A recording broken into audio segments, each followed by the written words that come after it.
പിതാവിൻ്റെയും പുത്രൻ്റെയും പരിശുദ്ധാത്മാവിൻ്റെയും നാമത്തിൽ ആമേൻ. വിശുദ്ധ ലൂക്കാ എഴുതിയ സുവിശേഷം 10-ാം അധ്യായം 1 മുതൽ 16 വരെയുള്ള തിരുവചനങ്ങൾ. അനന്തരം കർത്താവ് വേറെ 72 പേരെ തിരഞ്ഞെടുത്ത് താൻ പോകാനിരിക്കുന്ന എല്ലാ പട്ടണങ്ങളിലേക്കും നാട്ടിൻ പുറങ്ങളിലേക്കും ഈ 2 പേരായി അവരെ തനിക്ക് മുൻപേ അയച്ചു. അവൻ അവരോട് പറഞ്ഞു, കൊയ്ത്ത് വളരെ, വേലക്കാരോ ചുരുക്കം.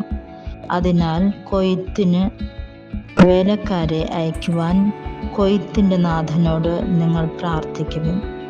പോകുവിൻ, ഇതാ ചെന്നായ്ക്കളുടെ ഇടയിലേക്ക് കുഞ്ഞാടുകളെ എന്ന പോലെ ഞാൻ നിങ്ങളെ അയക്കുന്നു. മടിശീലയോ സഞ്ചിയോ ചെരുപ്പോ നിങ്ങൾ കൊണ്ടുപോകരുത്. വഴിയിൽ വച്ച് ആരെയും അഭിവാദനം ചെയ്യുകയും അരുത്. നിങ്ങൾ ഏത് വീട്ടിൽ പ്രവേശിച്ചാലും ഈ വീട്ടിന് സമാധാനമെന്ന് ആദ്യമേ ആശംസിക്കണം. സമാധാനത്തിൻ്റെ പുത്രൻ അവിടെയുണ്ടെങ്കിൽ നിങ്ങളുടെ സമാധാനം അവനിൽ കുടികൊള്ളും. ഇല്ലെങ്കിൽ അത് നിങ്ങളിലേക്ക് തിരിച്ചു പോരും. അവരോടൊപ്പം ഭക്ഷിക്കുകയും പാനം ചെയ്യുകയും ചെയ്തുകൊണ്ട് ആ വീട്ടിൽ തന്നെ വസിക്കുവിൻ. വേലക്കാരൻ തൻ്റെ കൂലിക്ക് അർഹനാണല്ലോ.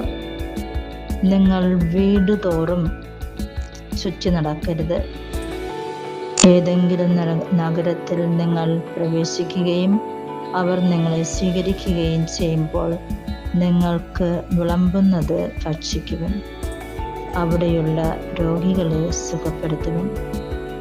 ദൈവരാജ്യം നിങ്ങളെ സമീപിച്ചിരിക്കുന്നുവെന്ന് അവരോട് പറയുകയും ചെയ്യുവിൻ.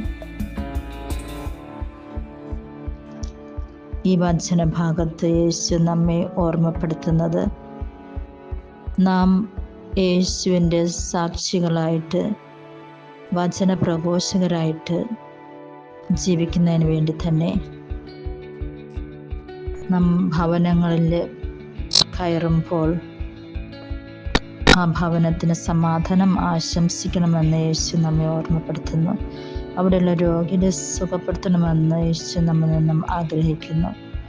ദൈവരാജ്യം സമീപിച്ചിരിക്കുന്നുവെന്ന് പറയുവാനായിട്ട് അവിടുന്ന് ആഗ്രഹിക്കുന്നു.